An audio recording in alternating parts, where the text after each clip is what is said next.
Would you like to feel powerful? Would you like more power in your life? Now, for some people, when they hear the word power, they have a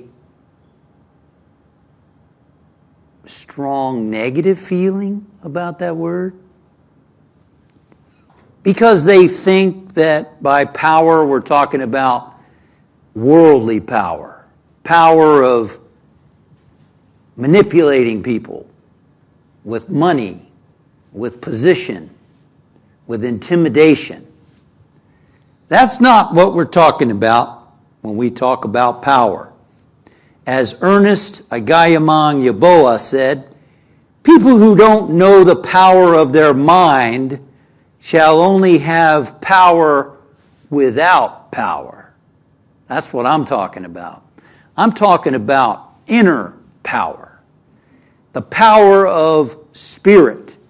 The power that we have access to from within us that no external power can give somebody. That's the kind of power that we're talking about today. You and I can develop spiritual power. Power that is connected with the infinite flow inside of you, of which there is no limit. Ralph Waldo Emerson said, "You are the inlet and may become the outlet for all there is in God." All there is in God. How many of you would like to have more of that power that flows inside of you? Yeah, now I see more of a yes. I would like that kind of power, because you know from experience that is the most important kind of power anybody can have. As Proverbs 16:32 says, "He that is slow to anger is better than the mighty, and he that ruleth his spirit than he that taketh a city." True spiritual power. Somebody like Gandhi, a little guy in stature, who led an entire country of India out of oppression. Why? Because his power was spiritual power. He was guided and directed by inner power. He was a spirit-centered person. Not perfect, but God-centered. Same with Dr. Martin Luther King. He was able to lead people out of oppression, or at least make progress, by his spiritual focus. That's where nonviolent resistance came from. It came from someone who felt and believed that God was his strength and that love is the greatest power there is. And he drew on that force. He called it soul force. You and I can also develop soul force, inner power, which we need in this world. We need that inner power, that inner strength to help us in our lives, to help us in our relationships, to help us deal with situations in our cities, in our country, in the world. Jesus had tremendous power, incredible inner power. Now we know Jesus as being a humble spirit, a loving presence. We know Jesus on the cross who said, "Father, forgive them, for they know not what they do." You know how much power and strength it took to have that attitude when you are tormented, persecuted, tortured, tried unfairly? It took an incredible source and sense and awareness of inner power to be able to move through the travails that he went through, as Gandhi and Dr. King and others who have gone those paths to do something worthwhile. There's kind of a funny story in the New Testament when Jesus is in the Garden of Gethsemane, and as you know, Judas sold him out, and the guards had come to get Jesus, and they said, "Are you Jesus?"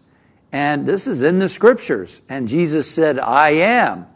And such power came from his presence that it literally knocked the guards down. Wouldn't that be a handy conversational tool? A way to stop negativity right there. Just power flowed right out of him. I am. I am the God in and as you. That God power flowed through him. And when he was in front of Pontius Pilate, Pilate threatened him and said, "Look, I have the power to kill you." And Jesus said, "I have a legion of angels I could call upon." Now, I don't think he meant winged creatures flying through the air, like those flying monkeys in not The Sound of Music, they were wrong movie, Wizard of Oz, right? Not a bunch of flying angels, though maybe to some degree, but angels of possibilities, angels of power that could flow any way he wanted them to. He could disappear through crowds. He could do whatever he wanted to. He was playing a game to some degree by walking the walk that he was doing. He was more interested in being in tune with spirit, with source, than he was by making a show of external power. He was centered in God, and you and I have the same ability to tune into inner power like he did. And that's what we're talking about today. Buddha said a man, and we'll add woman, a man and woman who conquers him or herself is greater than one who conquers 1,000 men in battle. That's the kind of power we're talking about. We're talking about power over your own mind and heart. That's the greatest power there is. We know there are people with money. We know there are people in positions of power. We know there are people who lord power over others. But in themselves, there's insecurity. In themselves, there's unhappiness. I'm not saying every person in that situation, but a lot of them. There's paranoia. There's fear of being overthrown. There's fear of what people are going to do. There's fear of how am I going to control what's going on and keep it under my control. It's not real power. Spiritual power is the power we're talking about. You can develop spiritual power, just like Ruth. I'll call her Ruth. Ruth had problems with laryngitis. She had problems with her throat, which Charles Fillmore said the throat is the power center in your body. You ever notice when you're insecure or anxious, you might feel it in your throat? In sports, you talk about choking. Oh, she choked on that shot, or he choked in that position. Why? What happened? There was a restriction of power. There was a lack of coordination and performance because of nerves and so on. Anyway, Ruth was having throat problems. And she was having problems in her marriage. She was very critical of her husband. She said that he was the problem for the problems in their marriage, their relationship. He didn't listen to her, and she never spoke up. She kept her problems to herself. She was having power problems, right? Power with him, power with herself, power problems. And then she started to realize that she needed to work on herself. She needed to quit judging and blaming and focusing on what he's not doing, what he should be doing, and all that. Not that there's not a place for that. I'm not saying there's not a place to communicate, that there's not a place to speak up and have that conversation and make changes. No, but first, she needed to change what was going on inside of her. She needed to use her power to take charge of herself. She began to recognize that God was her true power, and she began to see God working in her husband. She began to recognize Spirit's activity in her husband. And guess what happened? She started to have a more harmonious relationship. She was able to start to communicate with her husband. She had a greater sense of power to speak up what she felt they needed to do. She wanted him to listen more. She wanted to communicate more about their relationship. And she was doing all this from a centered place, knowing that God was her source. And her throat cleared up. Her power center was more clear. You and I can develop spiritual power because you and I are power-packed. Power-packed. Jesus said the kingdom of God is within you. We have that latent power. Yogananda said that there's enough latent power in a gram of flesh to light all of Chicago for a day. That's a lot of power. The American author, British American author, he's a science writer and other books, Bill Bryson says, you may not feel outstandingly robust, but if you're an average-sized adult, you will contain within your modest frame no less than 7 times 10 to the 18th power joules of potential energy. Enough to explode with the force of 30 very large hydrogen bombs, assuming you knew how to liberate it and really wished to make a point. We have untapped power. Yogananda, at one point in his life, he was speaking around the country, filling concert halls like Carnegie Hall and others, and he would invite the biggest men in the audience, the strongest people in the audience. Nowadays, we include women for sure.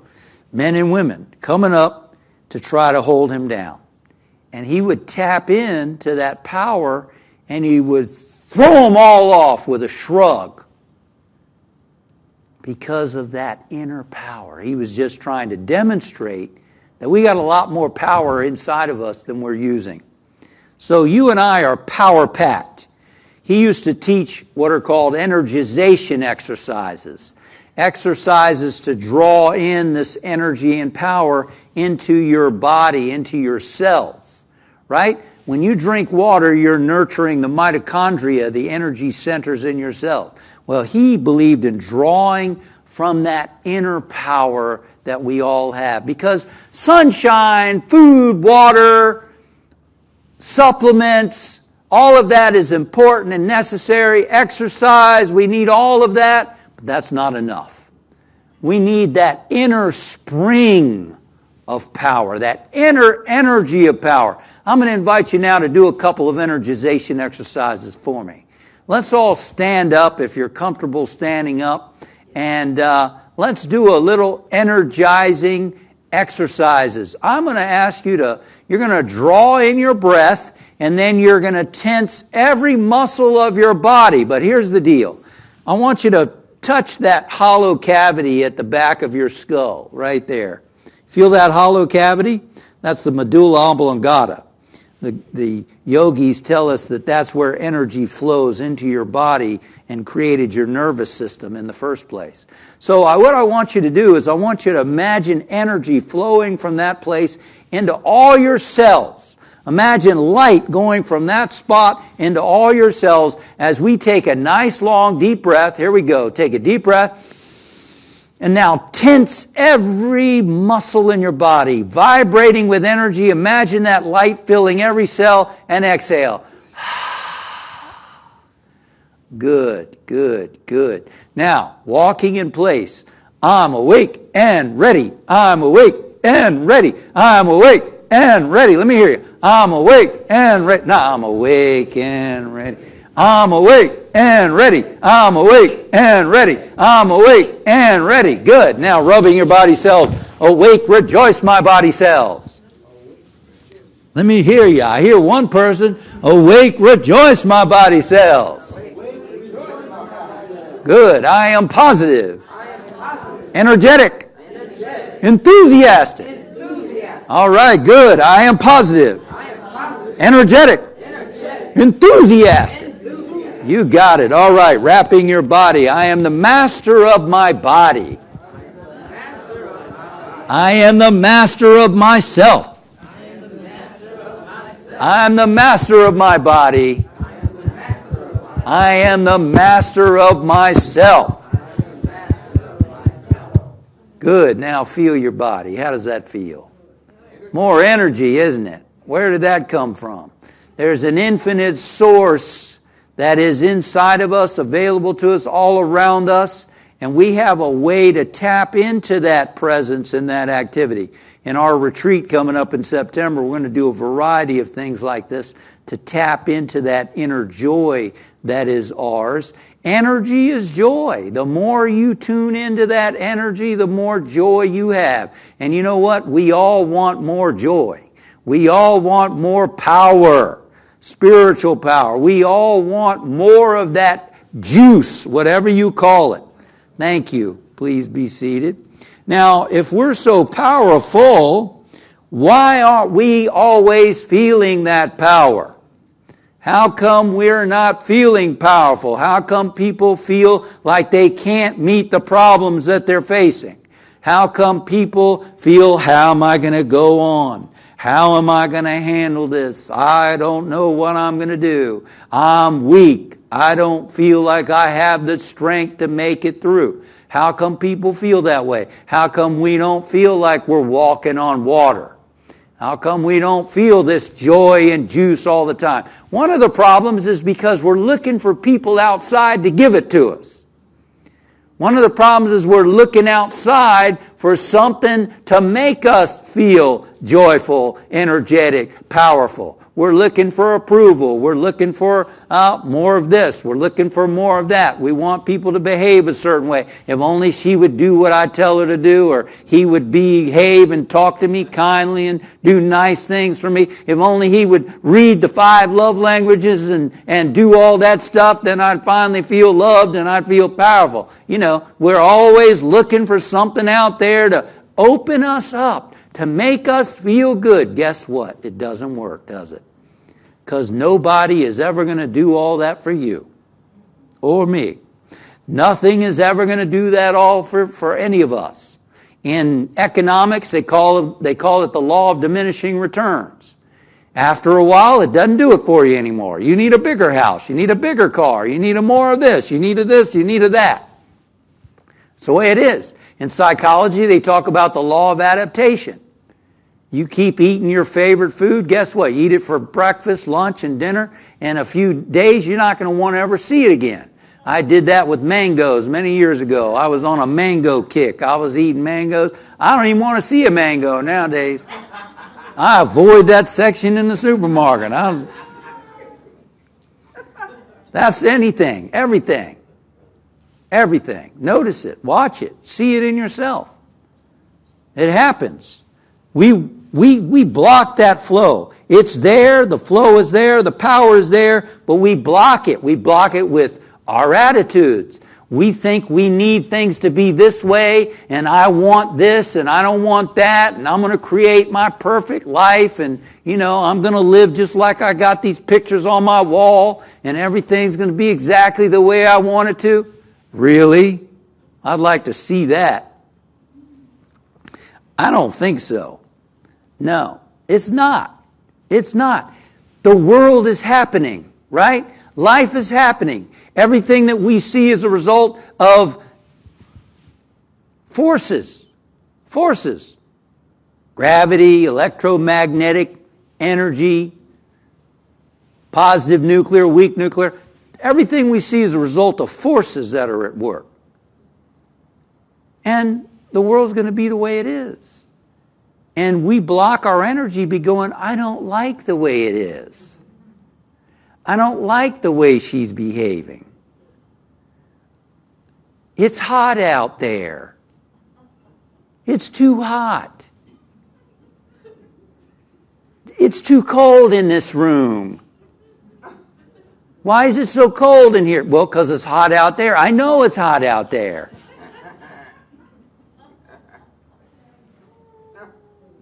It's raining. I was going to go out and play today. It's raining. We block it through these attitudes. And that's why we don't experience this constant flow of power. Because we want things to be the way we want them to be, and we don't want them to be the way we don't want them to be. And so we start whining and complaining inside of ourselves. Anybody know that voice inside that starts complaining about things? Why does that happen? You know why that happens? Because of all the stuff we just talked about. Because we have likes, we have dislikes, we have wants, we have I don't want. Instead of recognizing, why I'm on this planet, why don't I just enjoy everything that happens? Why don't I just recognize that I'm a spiritual being and everything I want, I already am? There's a flow of power, there's a flow of joy, there's a flow of life, there's a flow of love. And instead of me trying to control everybody and everything out here, why don't I work on myself just like Ruth? Why don't I let go of all these things that I do to close myself off from the flow of power and the flow of good that is inside of me? What does that mean practically? It means when you find yourself starting to complain or starting to resist, take a deep breath. Relax. Take a deep breath and relax. Let it pass through you. Let it go. Focus on yourself. This is why Jesus said, resist not. He who slaps you on the right cheek, turn to him the other. He didn't mean that literally. He didn't mean be a doormat. He meant turn from your lower nature to your higher nature. Turn from your lower mind to your higher mind. We're so used to complaining and whining, most people, we don't even realize that's not us. We don't even recognize that's not me. When we start resisting and about stuff, that's your mind. That's not you. You're the one in there that observes that. You're the one in there that recognizes, gee, it's hot out here. I don't like hot weather. Who? You in there. That's your mind. That's your conditioning. Some say that goes back to your childhood. Every like or dislike, everything you want and don't want, somehow has roots back into when you were a child. In your past, you think it's you. Oh, that's who I am. That's what I want. This is what I don't want. That's me. That's not you. That's your conditioning. That's your mind. You're the one in there that can observe all that. And so what we can do is as soon as we start to resist anything, we can use any number of techniques to get ourselves out of that resistance and back into an awareness of who I am, back into awareness of myself. See, because it's all that resistance that's blocking the flow within us. And it's not an easy message to hear. I know that. But that's a message I'm trying to live in my own life. And I think that's what it's all about. That's what the spiritual journey is about. It's not about trying to get what you want and avoid what you don't want. To me, that's that's okay, but that's not the highest way. The highest way is working on yourself. And as we do that over and over and over, that lower mind starts to decrease, and eventually, as the great ones tell us, goes away. Now you're in joy and power all the time, like the great ones, Jesus Christ, Yogananda, Buddha, and others. So let's remove the blocks. Let's focus on removing the blocks. And that's real simple. It's not easy, but it's simple. Whenever you start to feel resistance, do something to shift it. Relax, take a deep breath, and guess what? You know what makes it difficult to do that? Is when you're not really committed to it. When you don't really want to do it. That's it, really.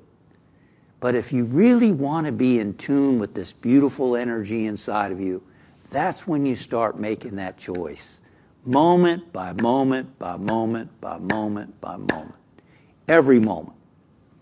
And then we start to be free. We start to remove those blockages. Tune in to your inner power through quiet. Isaiah 30:15 says, "In quiet and confidence will be your strength."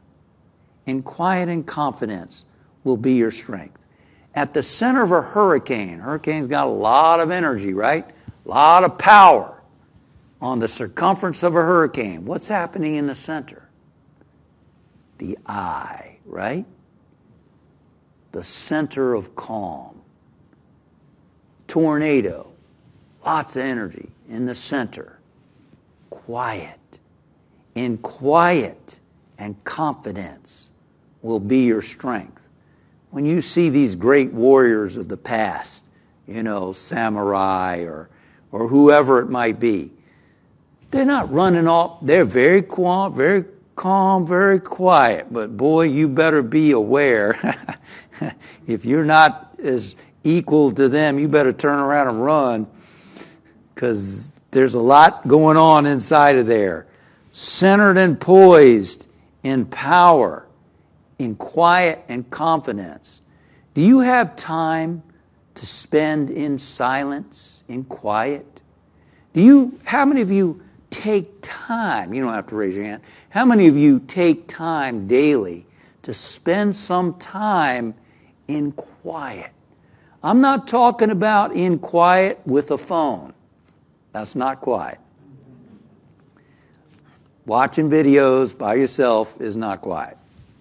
Text messages, all that by yourself is not quiet.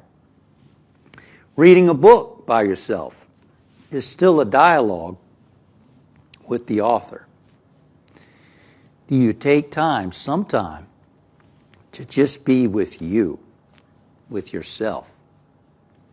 Gandhi used to spend a day a week in silence. He was still leading this tremendous movement. He would keep that day of silence. He would write notes to people. I'm not saying you do that. That may not work in your life. But it is a good example of how powerful having time of silence is. This morning, I often read when I'm eating breakfast. This morning, I decided I'm not going to read. I'm just going to enjoy my breakfast. Just be present to the breakfast. And it was very pleasant.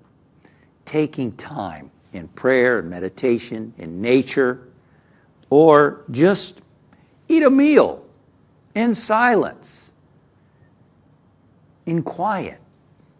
Developing this awareness of your inner power through quietness will help strengthen you. How about a little blade of grass that grows through concrete? You ever seen that? Little blade of grass. How in the world did it manage to grow through concrete? In quiet. In quiet, that little blade of grass grew through that concrete. In quiet and in confidence will be your strength. Tuning in to the stillness inside of you is tremendous power. Tremendous power.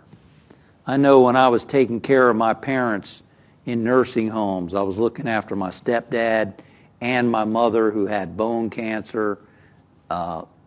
They were both in nursing homes at the same time. and doing a ministry here in New York City at the same time. Where was the source of strength? Where was the source of power? You know, I hear often that people who care for others, it can be very difficult. Now, I was caring from a distance, which is different. But I know that that time in stillness and quiet gave me tremendous source of power and strength to handle those things. And you and I, we all have access to that power and to that strength. You can develop spiritual power. You are power-packed. Remove the blockages to that flow of power.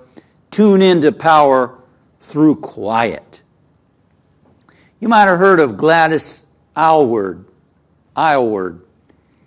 Maybe you saw the movie The Inn of the Sixth Happiness with Ingrid Bergman. If not, you might want to watch it. Gladys was a little lady who grew up in a poor part of London, in the Cockney section of London. And she was cleaning the house for a wealthy person. And one day she was walking to work and she came across a speaker for the Salvation Army. And they were talking about missionary work. And something in her said, I want to do missionary work. Now, she had never studied theology. She didn't go to college. She didn't have a lot of that kind of background. So she applied to be a missionary and got rejected. They said, you're not qualified. Well, in herself, she decided, Spirit's qualifying me. I'm going to do this. So one day when she was cleaning, supposed to be cleaning, the boss caught her reading books on China in his library. He said, what are you doing? You're supposed to be cleaning. She said, oh, I want to read these books about China. And he said, all right, at the end of your workday, you're welcome to read these books about China. So she did. And one day, well, she raised money. She raised money and went to China. And she started to preach on the streets of Nanking and Peking.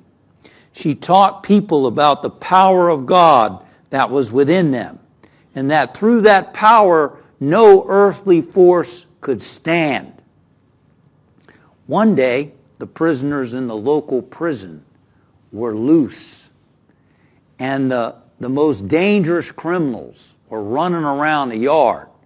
One of them had a meat cleaver, and he was running around. He had killed 2 people, and there was blood dripping off this meat cleaver. And one of the people came over to this little lady, Gladys, and he said, you need to go in there and stop the riot. She said, what? I don't think you understand.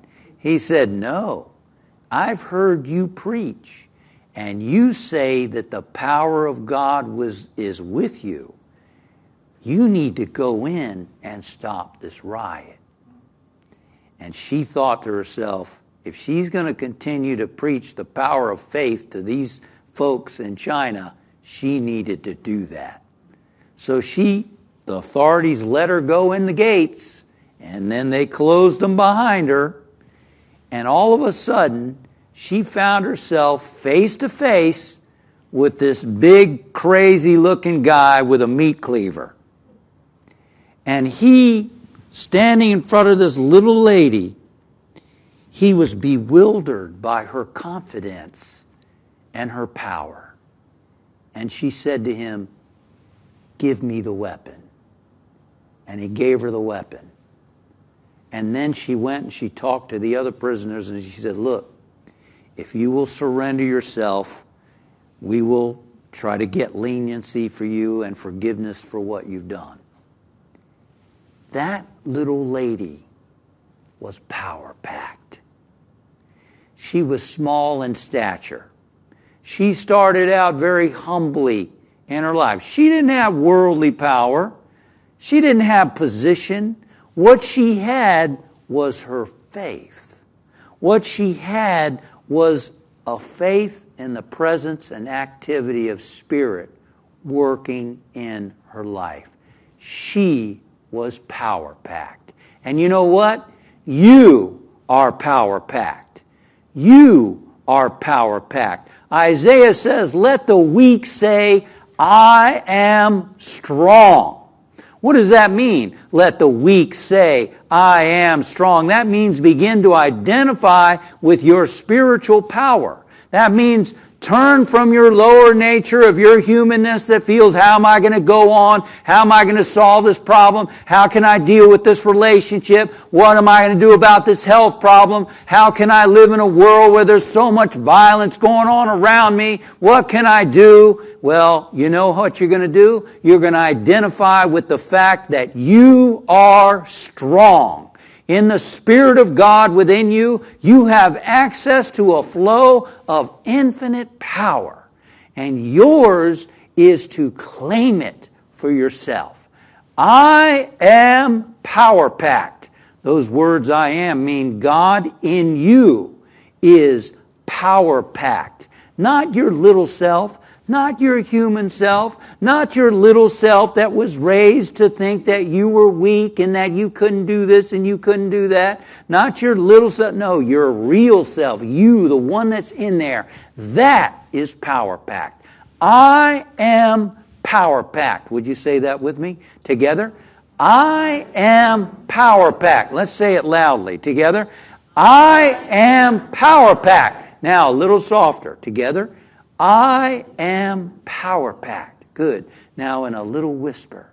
I am power-packed. Now mentally only. Think it within yourself. I am power-packed. I am one with the flow of Spirit. All channels inside of me are open and receptive to a flow of power. In quiet and confidence is my strength. Thank you, Father, Mother God, for your activity flowing in and through and as me. I am receptive right now in this moment to feeling the inflow of power. In the New Testament it says Jesus breathed on his disciples and they were filled with power. They were filled with power. The breath being the movement of Spirit inside of you. You, the one in there, are an expression of power. You're an expression of Spirit. You're not alone. All you've got to do is turn within yourself and thank the Lord for the flow of power. Thank the Spirit for that energy, that chi, that shakti, that is available to you. Thank you, Father, Mother God, for this reminder that as your children, we are power-packed. Packed with your power. Packed with your might. And so it is. Amen.